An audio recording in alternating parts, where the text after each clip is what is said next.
Hello everyone, my name is Jack and this is a drone in my backyard.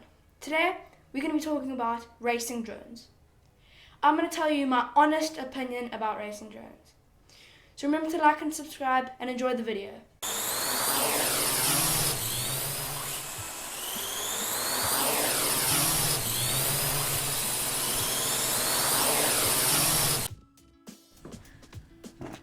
So this is a racing drone my friend lent me. So this is not actually what a proper racing drone looks like. A proper racing drone is like about double the size of this or something.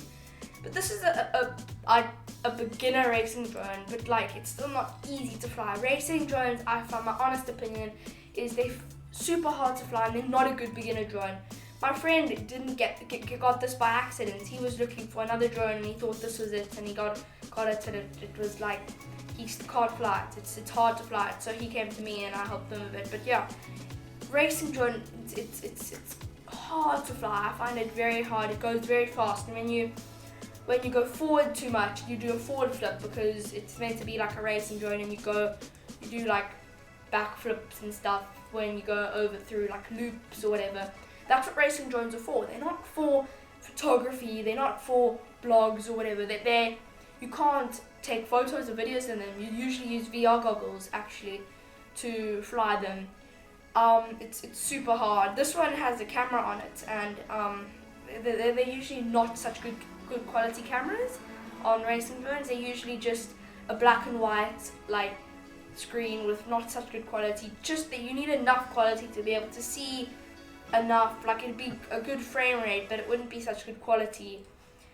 Because you need to be able to see it's meant to be, you put the drone is like small and you want to try and make it as light as possible and put as much on it with a big battery so you can go for long, and with big motors because you want to go fast, and you got all that other stuff, and you don't want to have a massive compartment just for the camera and then you can't fly it because it goes too slow and you always lose your race. But yeah, so that's why racing drones, they don't really have good quality cameras. Yeah, and I'd rather, if you're a beginner on drones and you've got like enough, you got a big price or whatever, I would get the DJI Spark. I'll put the link into that in the description to buy the DJI Spark. But today I'm going to talk about a racing drone. Racing drones usually have three props. Three different like things in the props.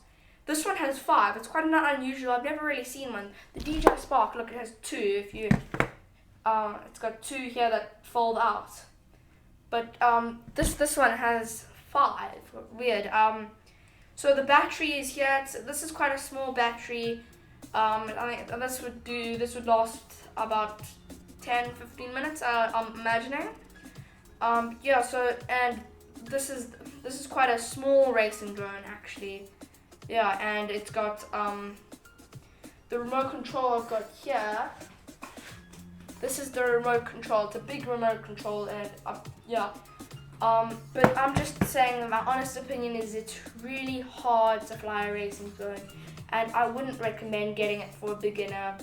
But if you are an experienced pilot, go ahead. It's racing drones. They can be fun if you know how to fly them. It's very hard though. Just have that in mind. So don't go buying drones online. I mean, it's a racing drone, but you like spent $2,000 on it for a racing drone that you didn't want to get. You want a fun small drone. My friend, he didn't mean to get this drone. He actually wanted to get. I recommended a drone to him, and he got this one by accident, and it's hard for him to fly. So yeah, I think he might sell it or whatever. But yeah, so that's my honest opinion on racing drones.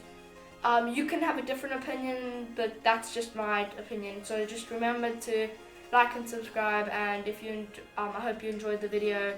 Maybe watch some more of my videos, and yeah.